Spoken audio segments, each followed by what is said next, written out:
I got here saved at Faith Word Baptist Church a little over 8 years ago. Came in on a service. It was a Wednesday night service. I thought I was saved, but I had believed a false gospel. And at the end of that service, Pastor Anderson passed out a soul-winning demo that he had with Pastor Berzins, or at the time, Brother Dave Berzins. So I took it home, I watched it, and I thought, well, that's an amazing presentation, but I didn't believe it. And I had believed in works-based salvation, repent of your sins, you could lose your salvation, and so forth. But I was intrigued by that presentation. I continued to watch it. I think I watched it about 10 times. And then just through the preaching over the next couple of weeks here at Faith Word Baptist Church, it really made a lot of sense to me. My hangouts were James chapter 2, Hebrews chapter 6, verse 4, and a couple other passages, and Pastor Anderson addressed those in his sermons, and it made a lot of sense to me. And after about 2 weeks of going here, I called upon the name of the Lord. How did you learn soul winning? After I got saved and after I got baptized, within 2 weeks, I actually went soul winning with Pastor Anderson. He took me out for the first time, and we went to South Phoenix, and I was his silent partner. And I was amazed because the first door we knocked on, the woman who allowed us in welcomed us into her home, and we sat on the couch and she got saved. Second door we walked in, that person got saved also. And about 4 or 5 doors later, Pastor Anderson had a fairly large group of kids around him, teenagers and kids, and he preached the gospel to them. I think he counted 5 salvations total for that day, but it could have been up to 10 or 15 salvations. And so to me, that was the most incredible experience I've had. Since that time, I learned under 8 mentors here at church, Pastor Berzins, a man by the name of Dave Wilson, David Edwards, and several other men, Matt Stuckey, as well as others, helped me and took me under the wing and taught me soul winning. It took me about 3 months before I was able to go on my own, but for those 3 months or so, I learned under 8 mentors. How did you get started as a soul winning director? Pastor Anderson asked me to take it over. We've had several directors before that, and I would just fill in for them when they were gone. And so I just kind of eased my way into that, and then he asked me to take over the Sunday service. That's the same thing that happened to me. Yeah. How do you teach soul winning? How do I teach soul winning? A lot of times I'll try to be the mentor of someone, and I'll allow them to be the silent partner. And then when they come out again, I just try to pass them on to another person who's fairly experienced, and hopefully just give them a wide variety of people to learn from. So I think it's more hands-on, where they just become the silent partner. What preparation do you do? Preparation for To go soul winning? Soul winning. I get my Bible, I get my tracts, I get my water, and my DVDs, and we pray, or I pray, and then just go out. How do you decide where to go? I decide on how much time I have, if I'm going to go alone or not. If I have someone who hasn't had a whole lot of experience, I try to go to a more receptive area so they actually see the gospel preached. If I'm alone, my top criteria is to hit a place that hasn't been hit yet. So I just try to knock out doors, and sometimes that might be in a not receptive area. Or if I just have a short amount of time, then I'll just go to some place that's close to church or close to where I live that I know has been knocked on it for at least a while. How do you handle pairing people up? I try to pair people up who haven't been together before, and I try to pair people up if there's an unexperienced person. I try to set them up with a fairly experienced person. How do you make maps? I look at the big map that we have on the wall, and then I make individual maps on an index card.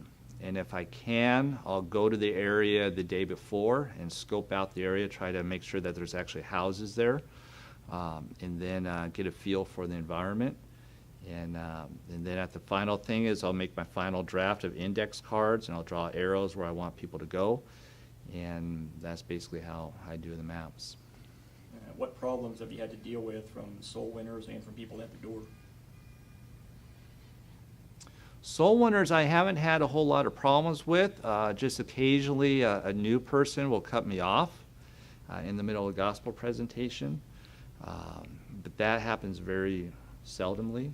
And then I had one problem where the gentleman who was with me, he was a visitor at church, and he was not saved. And he didn't believe our gospel presentation.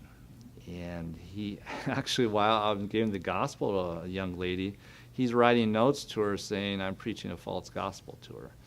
And so that was kind of interesting. Fortunately, I got her saved, and then I strongly rebuked him after that. And because up to that point, I've been trying to get him saved because I understood that he believed a false gospel. So that was one issue that I had with a fellow soul winner. As far as people at the door, I rarely have people slam the door in my face. I probably have to knock maybe 500 doors or 1,000 doors before that actually happens. But obviously some people are abrupt and things like that. I think the most difficult situation I've had, and this actually just happened a couple months ago, where the man tore up my invite and then he followed me from door to door, yelling at me. And then he tore up all the invites that I put on the door. And he actually said he called the police, but the police hadn't come for over an hour. And so he just basically followed us for about an hour and 15 minutes, just kind of harassing us and things like that. So I would say that was one of the most difficult times that I had out soul winning with a person. But that rarely happens. What advice do you have for soul winners? My advice is one advice I have is plan on doing it for the rest of your life. I mean, that's the goal. I see a lot of people come to this church and they have great zeal and they do some amazing works. They get a lot of people saved. A lot of people get over 100 people saved a year. And but unfortunately, it seems that a lot of good soul winners, very good soul winners, have kind of fizzled out after a couple years. And so I think one thing that's helped me is I try to document how much soul winning I do. Because I noticed early on with some of the more experienced guys, because I mentioned I had 8 mentors, I think a lot of those guys still are not soul winning now, or at least they're not at this church anymore. And one thing I kind of saw with them as well as some of the other people who have come and gone is you kind of see them go do less and less soul winning, and then you see them stop going to church 3 times a week. Then you just see them stop going to church at all. And I think what I've tried to do is I try to document when I go soul winning, how many doors I knock. I keep a little log. How many people I get saved. If there's something interesting that happened, I make a little note so I can use it as a sermon illustration. But my main goal is to keep track of how many hours I do a month. And then obviously salvations and things like that. And that way, if I see myself declining, then I can kind of wake myself up and say, oh, I need to start getting back to this. And what was kind of interesting is I've been doing this for maybe about 5 years, and I thought I was doing pretty good. And I thought I was setting new records and things like that. And I think I was hitting maybe about 22 hours a week, 22 hours a month. And I thought, I'm doing the best soul winning I've ever done. Then I found one of my old notebooks, and there was a time where I did 40 hours in a month. I had completely forgotten about that. And so I think it's good to kind of keep track for me so I could see if I'm falling out of it so I don't fall completely out. So for me, even though that's some work, that's helped me to kind of, keep track of, make sure I'm not falling out of it. Tell me about learning and using Spanish. Learning and using Spanish. I've been trying to learn and use Spanish for the last 5 or 6 years, and I'm still trying to learn and use Spanish. If it wasn't for soul winning, I would have never learned Spanish. For whatever reason, I don't enjoy the language, but I've learned this. I've tried to learn the language for the very purpose of getting people saved. And I've noticed I've enjoyed studying other languages, and so I'm not fluent in Spanish, and I'll probably never be fluent now that I'm going to Africa, because quite honestly, I haven't studied Spanish for the last few months. But there was a time where I was progressing, And then I was getting my gospel presentation translated. I would say at my peak, I had maybe 3/4 of my gospel presentation translated in Spanish. Now, the drawback to that is, or the great thing is, at least I'm getting the gospel presentation out, 3/4 of my gospel presentation out. The drawback is I'm not fluent, so I wasn't able to converse with people. And so, it's one thing to just give the presentation, but obviously you have to interact with the person because they might be hung up on points. And so I've never been proficient at giving the gospel of Spanish. I would say I maybe gotten 1 or 2 or 3 people saved in Spanish, but that's because they knew English a little bit, and then we kind of met each other halfway. Now, there were definitely times where I got someone saved who was bilingual, and I've used them to help me get someone saved in Spanish. And what I would do is I would use my gospel presentation, take it all the way up, or if the person had a question and I didn't understand what the question was, the translator would help me. And so that's happened several times. But as far as me alone getting someone saved in Spanish, I would say it's happened 1 or 2 or 3 times, and that was because they knew English as well, and the two of us kind of meet halfway. What has been your worst soul winning experience? Worst soul winning experience. I would say probably about 6 months into it, we came to a wealthy neighborhood, and it was a gated area, and there was no way to get in. Well, the guys wanted to climb the wall and jump it. Well, I jumped it, but I wasn't very athletic, and I almost broke my foot. And so I kind of hobbled to the door, and it was a wealthy area, and the people knew it was gated, and people were just screaming at us, like, how did you get in, and things like that. So we couldn't even get off the first question. And so none of us got anybody saved, and so that wasn't a whole lot of fun, but the thing was my foot hurt probably for the next 2 years, and so I definitely felt it after that. What's been your best soul winning experience? My best soul winning experience by far has been when I went to Malawi. And I was there for about 14 days, and we preached the gospel, and literally it was nonstop preaching. So if we went out for 3 hours, we were literally talking for 3 hours. If we went out for 3.5 hours, literally talking for 3.5 hours. And there was one time where I was underneath a mango tree, and there was a line, and people were just waiting to hear the gospel. And the special thing about Malawi is when you preach the gospel to someone, people surround you because they're curious. They want to hear. So when they see someone opening up a Bible, they really want to hear what's going on. Not everybody there is fluent in English, so I don't know how much they're comprehending. And it was real difficult to count our salvations. I would typically count the salvation of the person I was talking to directly, but there were times there were 30 people around me. So you never know how much those people are picking up. But that's a lot of fun, where you can knock 5 doors and get maybe 8 people saved, or 4 doors and get maybe 6 people saved or 7 people saved. It was a wonderful area, and it might be the most receptive area in the world, just because it's the poorest country in the world, and the people there fear God, and they try to read the Bible, or they try to live godly lives, or they're God-fearing people. And so that is by far the most my favorite experience. How did you learn to preach a sermon? I learned to preach a sermon by taking the preaching classes here at Faith Word Baptist Church. Now, I had taken public speaking before, so I knew the basics on how to make a speech, introduction, the body, and then conclusion and things like that. So I had learned the basics through that, but also through the preaching class here at Faith Word Baptist Church, as well as just listening to good preachers.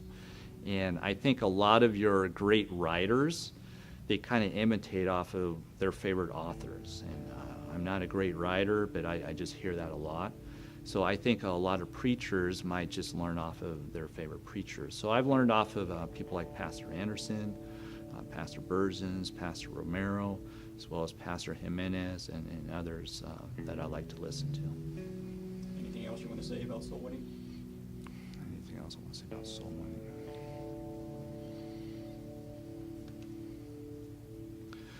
For me, soul winning is a real passion, and I think the thing that drives me go soul winning is I love my gospel presentation. And when I read about Apostle Paul, when you read Romans chapter 1, and the book of Romans as well as Galatians, it really seemed like Paul really enjoyed his gospel presentation. And I believe I probably knocked about 35,000 doors. In that time, I probably maybe preached the gospel 1,500 times, maybe 2,000, I don't know. If you're going to preach something 1,500 times or 2,000 times, you better like what you're preaching. It'd be like if a preacher got up and preached the same sermon over and over and over again. I would imagine it'd be kind of boring for that preacher unless he truly loved that sermon. And for me, I truly love my gospel presentation. It's not the best presentation I've heard, but it's mine, and I really like it. And I haven't touched it for the last couple of years. So I kind of got to the point a few years ago, I really love to preach my gospel presentation. And so there's times where I don't feel spiritual because, it takes some boldness to go door to door. And if you feel convicted of sin or whatever, you might not want to go door to door. But there's times where I just crave, I just want to preach the gospel. And I don't know, I don't have control whether that person actually believes or not, but I do have control whether I go door to door and give the gospel. And so if I go door to door, there's a very good chance that I will have the opportunity to preach the gospel. And I think that's the thing that drives me is if I go a couple days without going soul winning, I just miss preaching my gospel. There was a time where I had a hernia, and I was laid up for a couple months, so I didn't go to church for a couple months, and I didn't go soul winning for a couple months. I just had to preach the gospel in my apartment, just on my own, just to practice it. And I just love to hear those words. I love to say those words. And so there's times where I enjoy preaching a sermon, but by far I just love to preach the gospel by far more than preaching a sermon. So my recommendation for people is when you get to the point where you truly love your gospel presentation and becomes your presentation, I think you'll see people become very passionate about soul winning and they'll want to go soul winning as opposed to trying to motivate themselves or psych themselves up to go soul winning.